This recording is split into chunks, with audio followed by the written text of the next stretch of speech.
Shalom, shalom, all praises, honor, and glory unto Yahweh, Ba'asham, Yahwashai, Ba'asham, Rachak, Wadash. Double honors to the elders and the apostles of great millstone, and salutation to all your sincere Akim out there pushing this gospel in all truth and in all sincerity, risking your lives and your freedom to do so.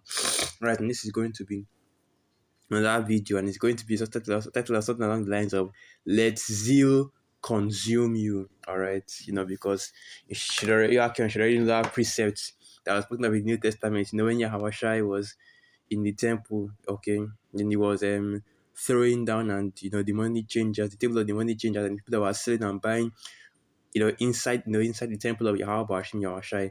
And when the disciples saw it, they remember that precept that was written up. That is Psalm 69, verse 9.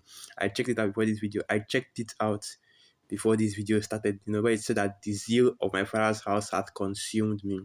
So what I just wanted to do is I wanted to get the definition of this word zeal, and the inspiration for this video is from one of the videos of the beloved elder apostle Gaba, where he talked about that same precept. And I decided to go into this word a little bit, just to get a little more understanding and edification of from it, because that's what just a little something I like to do. I like to just go into words, read the meaning of the words and do whole videos on it, so I can get a little more understanding on it and what this word says, so I can speak a little bit fast. But what this word is passionate ardor in pursuit of an objective or course of action.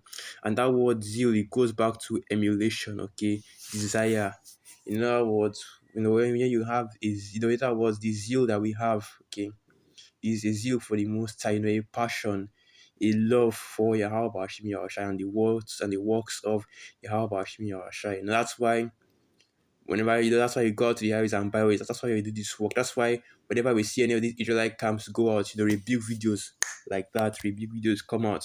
It's not because we hate our brothers or we are doing this whole, we are doing this whole camp banging or whatever they call it, but because we love the word of Yahweh Bashim Yahushua, as the scripture says, through thy precepts I gain understanding, therefore I hate every false way.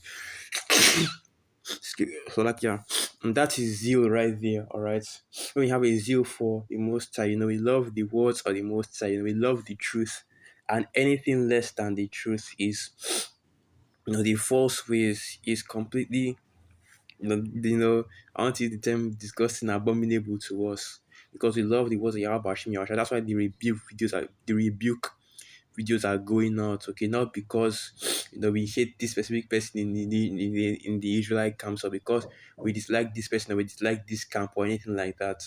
If all of our people taught the truth, then no, you wouldn't be seeing any rebuke videos going into anything like that. And the funny thing about those rebuke videos is that we never go out to attack. We never go out of our way to attack the individual. What is always being attacked is the doctrine. We don't call it. We don't call anybody names. Even the apostles have decreed that no more ad hominem attacks, and that ad hominem means what, attacking the person instead of the argument. And the funny thing about the whole ad hominem attack is that if you go into debates, that is actually a valid form of debating. Ad hominem attacks is actually a valid form of debating. Instead of arguing the topic, you instead of arguing it against the topic, you argue against the person. Defamation of character, that kind of thing. It's actually a valid form of debate. You can actually use that to win debates. If you see that your points aren't being put across, you start to attack the person's character. You start to you start to attack the person's character. And you can actually do that in debates. But anyway, I digress. What we're going into is this zeal right here, okay? And I have another definition I want to get into. Okay, we have the etim right there from the Latin, which means to emulate. Okay, it means a passion, and this is the definition of zeal according to the Merriam-Webster: eagerness and ardent interest in pursuit of something, fervor. All right, fervor. And I'm probably just going to jump to the link of that word fervor: intensity of feeling or expression. And that's right, okay. You have to have you have to love what you do in this truth, because to me this truth is like this work is like a full-time job, man. Yeah, Bashim Yahshai has already put me to work, and I'm doing that, and I love my job. Okay, let me just put it like that. That's a video right there. I love my job, but anyway, Yeah, Osha has already put me to work, man, and I love this job, and I love this job that I'm doing right now. Preaching this word, having this truth. Going out to the highways and byways. It's all love right here, and you have to have a zeal. You have to have the passion for this work, man. And if you think about our word passion, like the apostle Gabas said, it goes back to the word, passion. Passion. It goes back to the word pain. All right. All right, that word passion, but you have to have a passion for this truth. That's basically what that zeal means. You have to have a great love, great interest in this truth. I mean, that's to be, because that's why the scripture said that what you love the most high with all your heart, with all your soul, and with all your mind. Okay, it has to be the word of the most high, the zeal for the most high has to consume you daily. All right, that's why that's why brothers are, the only thing I think about is Yahweh Hashem Yahushua. Whenever you see something happen, the first thing that always comes into your mind is a preset. You're like, oh, this is like, oh, that's John 3:16 right there. For the most I so love the world, like that he give it only because in his son, that whosoever believeth in him shall not perish, but have everlasting life. And that's one of my favorite precepts, especially now that I have the full understanding of what it means. Right? You see something happen, you just think of this precept immediately. You see something happen, you're just thinking of this precept immediately, because that's how it should be, man. That's how it should be for you Israelites, for our people. Right, the scriptures are our guidebooks, and I know now I want to jump into the precepts for that one because I want to bring that out. All right, let me get that. I think that is Joshua 1 verse 8. I was having trouble finding that Joshua. But anyway, Joshua 1 verse 8, and it reads, "This book of the law shall not depart out of thy mouth, but thou shalt meditate therein day and night, that thou mightest that." So like I got a little excited. Joshua 1 verse 8, this book of the law shall not depart out of thy mouth, but thou shalt meditate therein day and night, that thou mayest observe to do according to all that is written therein. For then thou shalt make thy way prosperous, and then thou shalt have good success. Okay, that's right. The book of the Lord, the words of Yahweh Hashem Yahushua are always in your heart. We have His words in our inward parts. Even on this side, even if it's if it's in even if it's in our corruptible flesh, it's still within us, and that's why we are able to preach the word, with the authority that we do. That's why we're able to get these breakdowns, because we have the word. Okay, we have the spirit of Yahweh Shai in us, and that's why we even have a zeal for the Most High. Because, and that comparison has to be made between the 1/3 and the 2/3. You see the people in the world. Okay, even the scripture stated that, let me get that precept, that our people have a zeal for the Most High, but not according to knowledge. All right, let me bring that one out as well. Here it is. The book of Romans 1, the book of Romans 10, verse 1, and it reads, "Brethren, my heart's desire and prayer to the Most High for Israel is that they might be saved." And that's right, because, and this is telling you straight up that he did not say, the Apostle Paul didn't say, "My prayer and heart's desire for the world is that they might be saved," or for the nation is that they might be saved. But he said for Israel. In other words, only the Israelites. So the Apostle Paul was looking for the salvation of only the Israelites. All right, not the rest of you people out here. Talking about the Israelites, both are people that were in that Gentile state, and the people that know who they are, that they might be saved, because this truth, our Lord Yahweh Shai, this word is only for the nation, the tribes of the nation of Israel, the 12 tribes of you so-called Negroes, Latinos, and Native American Indians. Okay, from verse 2 now.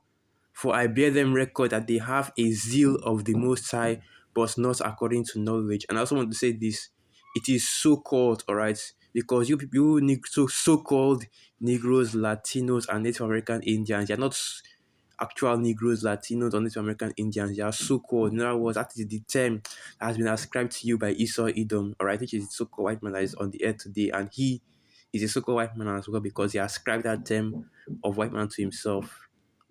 Okay, so going on from verse 2 again. "For I bear them record that they have a zeal of the Most High, but not according to knowledge." And that's right.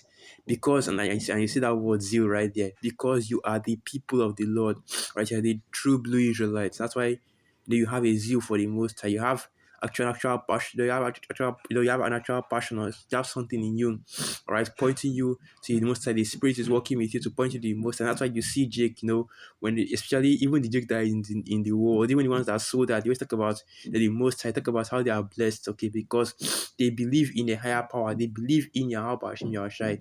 They keep the laws, the statutes and the commandments in some way, shape, or form. All right, but like you said here, it's not according to knowledge.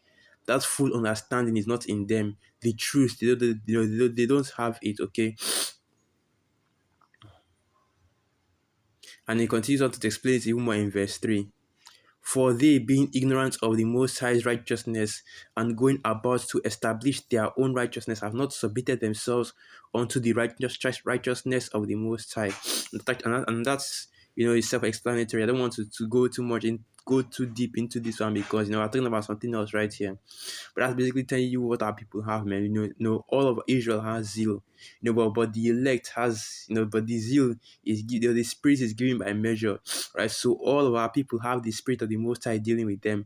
But like I said, the spirit is given by measure, and the people that have the highest amount of that spirit will, of course, be, the elect of the nation of Israel, which, of course, we that are in this truth hope to be of that number, okay? Although we that are the hopeful elect shall have the greatest amount of the spirit, starting on from the head apostles on down to, brothers like me. But anyway, the spirit is dealing with us because we have that zeal. We want to be, in this truth. We want to be, we want to learn, we want to grow, we want to increase in this truth. We want to continue, with this word that is in us. And let me get this word zeal in the Greek.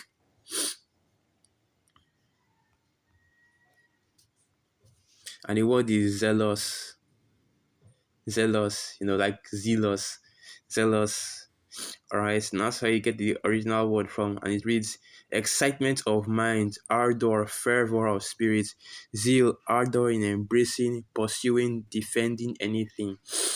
And that's right, okay. You see the joy, okay. You see the excitement that's in brothers' hearts whenever they bring out this word, man. You see the excitement that's in brothers' hearts whenever they go out to the highways and byways, whenever they do videos, they do sit downs, when they are talking about this truth, you see their eyes light up, because this is the highlight, the highlights, the high. As I don't really know what that term, but basically the highlight of their life. Okay, I don't really know the term, but this is the highlight of our lives. And this is the high point of our lives when we are doing this work. Okay, because everything else that we have in the world, it matters not. It is all for the sake of doing this work, man. That's why we love to bring this out. We love to do this work. We love to speak about the things of Yahweh Bashmi Yahushai. One of those things is that zeal, okay? Let the zeal of Yahweh Bashmi Yahushai consume you. Okay, zeal in behalf of, for a person or thing, the fierceness of indignation, punitive zeal, the envious and contentious rivalry, jealousy. Okay, not right. Even being jealous is part of that zeal, man. All right, and that jealousy is speaking about, when and that jealousy comes, that jealousy, comes in full effect when you see brothers do rebuke videos, brothers calling out other people for speaking, wickedness, concerning the words of Yahweh Hashem Yahushai. Like ISCPK calling Yahushai a real, that, the N word, man. That's wickedness right there. When you see one body and IUIC, slander the name of our Lord Yahushai by saying either his name is not Yahushai, but they call him the anointed in Greek, or they say that he has not done miracles. Man, that boils your spirit right there. When they speak, when they stand, when they talk this, when these other camps talk their shit, especially when it's against Yahweh Hashem Yahushai, okay, because it's one thing to slander the doctrine, but it's another thing to speak your blasphemy against the Savior and even the Most High Himself. All right, which of course, it's all the same crime, but there's no but, it's all the same crime. You speak against the doctrine, you speak against the Lord, it doesn't matter, man, because the zeal will flare up at the end of the day. And let me get that preset real quick.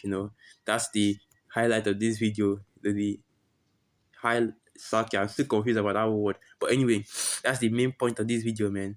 Psalm 69 verse 9, and it reads, for the zeal of thine house hath eaten me up, and the reproaches of them that reproach thee are falling upon me. Woo! That's just beautiful right there, because that's why even though the apostles constantly say, let them alone, when they speak blasphemy, when they speak against the doctrines, okay, I wanted to say blasphemy, but when they speak against the doctrine, when they speak against Yahweh Hashem Yahushai, the rebuke video still have to come out because even if you want to keep quiet about it, even if you don't want to say anything, you just want to leave it alone. The spirit is always going to make you want to say something about it. The spirit is always going to make you want to bring it up. We could say that we're never going to get on IUIC for, we're never going to get on any of these other Israelite accounts for not pushing the name of Yahweh Hashem Yahushai. And then the next video, and then in the next few minutes, you hear talking about why are we not, why are you other accounts not pushing the names of Yahweh Hashem Yahushai the way that you should, which is speaking about it constantly, praising the name in the beginning of the video, in the end of the video, like we always do here in Great Millstone. I learned that from the elders, and the elders learned that from the apostles, because the names have to be mentioned, has to be rung in people's ears, okay, in the ears of all the people. The names has to be pushed to the four corners of the earth. Everybody has to know the name, because what we are doing out here is when we preach this word, we are professing the true names of Yahweh Hashem Yahushai, so that these people can know who is going to bring this destruction, who is about to bring, this hell that is going to befall them, okay, by professing that name of Yahweh Hashem Yahushai, okay, and like I was saying, then I get this word reproach, so I can get this, so I can so that I can use it to explain, the point, because you already know what this actually means. Okay, the second part of this precept, and the reproach of them that reproach thee are falling upon me, and all that means is that let me just get that so I'll be able to explain it better. Reproach, scorn, taunt, scorn, reproach, resting upon condition of shame, disgrace, a reproach. And basically, I prefer to go and get the definition. So let me just quickly jump to the website to get the definition of the word reproach. Because basically what that means is when they speak against Yahweh Hashem Yahushua, it is as though they are speaking against us, man. You have to speak, and here it is, reproach, an expression of rebuke or disapproval, the act of reproaching or disapproving, a cause or occasion to blame, discredit, or disgrace. And that's the one that we're using, discredit or discredit, disgrace. All right, and the discrediting this truth, saying that the Apostle Paul is, the Apostle Paul's epistles was not the word of the Most High, saying that the Bible is the word of the Most High, but not every book in the Bible contains the word of the Most High, which of course, if you think about it, it's contradictory. And if what I just said made your head spin, that is that means your head is in the right place. That's the appropriate response, because that is madness, man. And if you have a zeal for your Yahweh Hashem Yahshua, which this is just showing me that these other Israelite camps, they don't have a zeal for Yahweh Hashem Yahshua, because if you had a zeal, man, you would be getting another Israelite camp for teaching the wrong thing, Why doesn't why is it that whenever a false doctrine goes out? Because last time I checked, I'm pretty sure the IUIC believed in the Apostle Paul and believed in Yahweh's miracles, and the same with the ISUPK. Why didn't they get on these other Israelite camps that are speaking against that? But the only people that ever seems to go out and make rebuke videos for other Israelite camps that are going off are the men of Great Millstone. Even if they have been in this truth longer than us, if they are going off, we still have to make those videos. And this reminds me of one of the I think it was one. I think it's this the seven from the old school. The Elder Alahab that says that Edomites can make it now. Why is it that none of these other one West Israelite camps ever get on him? Why is he teaching that doctrine? It's a false doctrine because they can't. All right, this is only for the nation of Israel, and it's sure as hell. Okay, plain as day that there isn't going to be any Edomite that is being beamed up or being saved. All right, that's not how. That's not how it's going to go down. It's not going to go down like that. All right. Yeah, but anyway, it's not going to go down like that. But anyway, you see that, all right, the zeal of the Most High is absent in them, I'm not saying that to be arrogant or saying that to slight them in any way, but it's just what is apparent, what is plain as day. Because if they had that zeal, man, because I can read precepts to you about to show you what a zeal for the most high had done to some men, people that have even gone to, because you can read, like, for example, now, like I said, when our Lord Jehovah Shai, and I have to bring that out. I have three examples in my head right now. So let me bring out the first one. Okay, here it is. I'll use this one. So this is the book of John 2 verse 13, and it reads, "And the Jews' Passover was at hand, and Jehoshua went up to Jerusalem, and found in the temple those that sold oxen and sheep and doves, and the changers of money sitting. And when he had made a scourge of small cords, he drove them all out of the temple, and the sheep and the oxen, and poured out the changers of money, and overthrew the tables." And that's right. So he chased out everywhere that was selling within the temple. All right. Because first and foremost, this was during the Passover, okay? And I would like to think that it wasn't during the beginning and the end of the Passover. I know that was the first and the seventh day of the Passover, which are Sabbath days. I like to think that this was in the middle of the Passover where you can actually walk and sell and have trade. But you never know with Jake, man. They could have actually been doing this when you are supposed to be celebrating the Sabbath. Because you know how our people are, man. Jacob, we know how people are. Even the scriptures talk about that. I believe that is the book of Hosea. As they make the shekel great and the ephod small. And during the Sabbath, they are talking, roughly paraphrasing, they're talking about when will the Sabbath end so that we can go out and sell their produce. Let me see what I can get that precept. Let me see. Okay, I have to skip this one for a minute because I mentioned that, so I have to skip this one. Okay, I think it's shekel. Here it is. Okay, it was the book of Amos. Okay, it was the book of Amos. Amos 8 verse 4. "Hear this, O ye that swallow up the needy, even to make the poor of the land to fail, saying, when will the new moon be gone, that we may sell corn, and the Sabbath, that we may set forth wheat, making the ephah small, and the shekel great, and falsifying the balances by deceit." And then you see it right there, because this is the mindset that our people had in those days, man. When would the Sabbath be over so I can actually go out and sell, The Sabbath that was meant to be a day of rest for you to relax from a whole week of, the whole week of working. They couldn't even give one day, all right, to Yahweh Bashim Yahushai. They couldn't even give one day to Yahweh Bashim Yahushai, which of course is the least. Such a is the least, right? The least of how people could do, because we already know what the scripture says. These laws are not grievous, okay?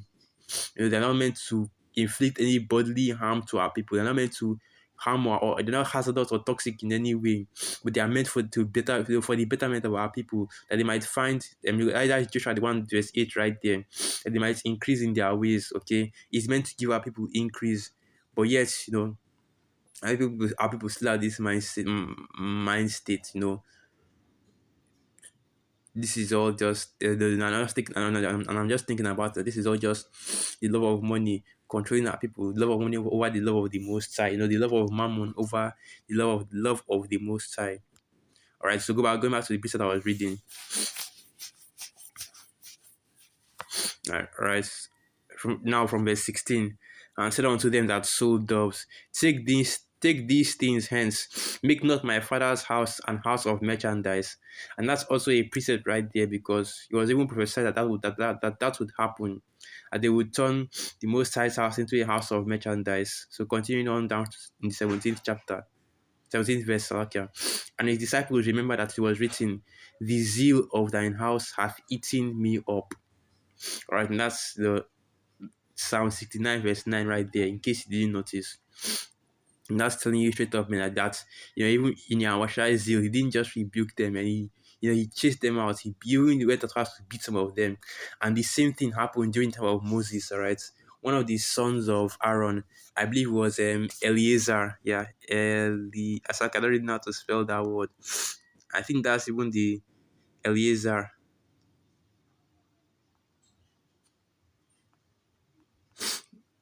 I can't remember the exact um wording to use. I think it was a spear where he stabbed.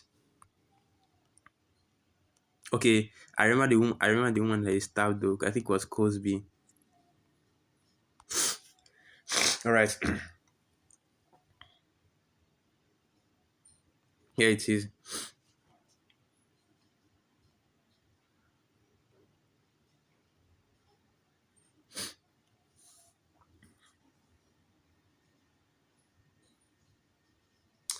I want to start. I want to start from verse one, but I just want to get to the main point. I want to start because the whole story basically is that our people were um our people were starting to worship the gods of Moab, you know. Hey, if I let me just read the first and second chapter, Numbers 25, verse 1.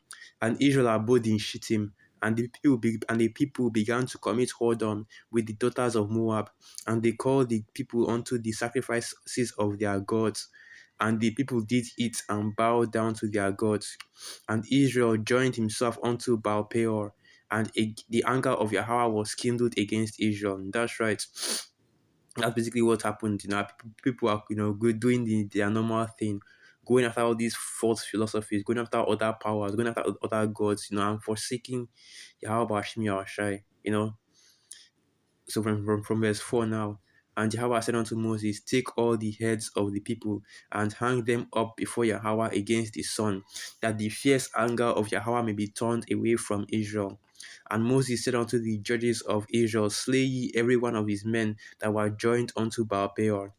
And the way to requite for that is what? Through death, okay, because idolatry, is a sin unto death, and that's just showing you the mercies of Yahweh Bashim Yahushai for us. Because there's also a law that says that if a man prophesies and it comes to pass and he says, let us go and worship other gods, your eye shall not pity him, but you shall utterly slay him. And he also said that the Most High, that, and also in the book of Exodus, the 20th chapter, it says that word that thou shalt not follow after other gods, okay, or shall not worship anything that is in any of these, anything that is in heaven or in the earth, or that is under the earth. For the Most High is a jealous power, visiting the iniquity of the children unto the third and the fourth generation of them that hate him. All right, that's showing you that what even that even if or rather that there are some sins that you don't pay for in just one life, but you pay for in the next life as well. Which is why you should which should put fear in your heart, man, because the idea of suffering in this life and then coming back again just to suffer again for your sins is not something that you should know. It's something that should put fear in your heart to want to keep the laws, statutes, and commandments. Okay, if the love of the Most High isn't going to set you straight, then the fear should. All right, so continue on from verse 6 now. Numbers 25, verse 6. And behold, one of the children of Israel came and brought unto his brethren a Midianitish woman in the sight of Moses and in the sight of all the congregation of the children of Israel, who were weeping before the door of the tabernacle of the congregation. And when Phinehas, the son of Eleazar, the son of Aaron the priest, saw it, he rose up among the congregation and took a javelin in his hand, and he went after the man of Israel into the tent and thrust both of them through, the man of Israel and the woman through the belly. So the plague was stayed from the children of Israel. And that's right, okay. So the zeal of that these people were going off. They weren't going off because they were marrying heathen women, like some Israelite camps will tell you, but rather they were going off because they allowed their women to influence them into worshiping other powers. Okay, that's why the Most High said that we should cut off, from all though that we should not join ourselves to all these other nations, lest they seduce us and cause us to commit fornication against the Most High by worshiping other powers or by worshiping their idols. And this is what they had done, man. And that shows you that our people, the majority of our people during that time, their zeal for the Most High was low. All right, if they could be influenced so easily to follow after idol gods, especially idol gods of nations they had destroyed. All right, because because when the Moabites came, when the Moabites wanted to fight against our people, they first wanted to put the curse on us. The story of Balaam and Balak, right? But the Most High turned that curse into blessings 3 times, all right? Showing you that the gods of Moab, gods of Moab can't do anything against Yahweh Hashem Yahushai. You know, Canaan, even the gods of Canaan, the Most High completely nearly wiped out all the Canaanites, but yet our people still wanted to worship those gods. Gods that have been shown time without number to have no power. Now the Most High has shown himself as well, times without number, to have all the power. But yet our people does not consider, our people does not consider, Jacob is not only is he stiff necked, but he's also dumb as bricks, smooth brain, smooth brain, man. And this is the current state of our people right now. In a way, basically, they are like goldfish, attention span of a goldfish. They get swayed to and fro by every single word of doctrine. A new thing comes up, they go that way. Another new thing comes up, they go that way. Another new thing comes up, they go that way. Jake has a fancy every few weeks, man. Anyway, continuing. I think I think I'm just going to stop there. That shows you, man, that's the zeal of the Al-Bashmi, it could get worse. This rebuke is just the rebuke is actually out of love, man. It could actually be a lot hell of a lot worse. You could have been you could be put to death if we are still in the kingdom. A lot of the things that these Israelite camps say is actually cause for taking them like the scripture says, taking them out to the gate of the city and stoning them to death. A lot of the things that are being said, but because this is the time of grace, time of mercy, what do? We rebuke, okay? We speak, we rebuke, try to correct your doctrine so that you can come back to the Most High. Because the scripture say that if a man, let me get that precept. I have to get that precept because that's something beautiful right there. So this is the book of Matthew 18, verse 5 verse 15, and it reads, "Moreover, if thy brother shall trespass against thee," Matthew 18, verse 15, Salakia, and it reads, "Moreover, if thy brother shall trespass against thee, go and tell him his fault between thee and him alone. If he shall hear thee, thou hast gained thy brother. But if he will not hear thee, then take with thee one or two more, that in the mouth of two or three witnesses every word may be established. And if he shall neglect to hear them, tell it unto the church. But if he neglect to hear the church, let him be unto thee as an heathen man or a publican." All right. And when we rebuke, the normal reaction, if you are righteous, if you had zeal, was to just come out humbly, say, "Oh well, I went off in this, I went off in that. I see the error of my ways now. I'm slackier for that, slackier for that embarrassment, things like that." But you have men out here that because pride had compassed them, even though we should be humble in this thing, man. If you are going off and somebody tells you that you are going off and you see that you are going off, you should just come in humbly, just accept, take the L, like a man, all right? Because what as it always there's a saying in the world, nobody is above mistake, all right? We are not going to get everything right. Sometimes we go off on something and we just have to be corrected and we have to accept the correction. Because if we can't even do that, if you can't accept correction, you do realize that makes you an improper judge, okay? That shows that you cannot use wisdom, because a wise man heareth instruction, okay? Because I forget how the precept goes, but basically a wise man taketh rebuke one time. But I think that's how it goes. So let me just see where I can find this. A wise man heareth the rebuke once, and he taketh the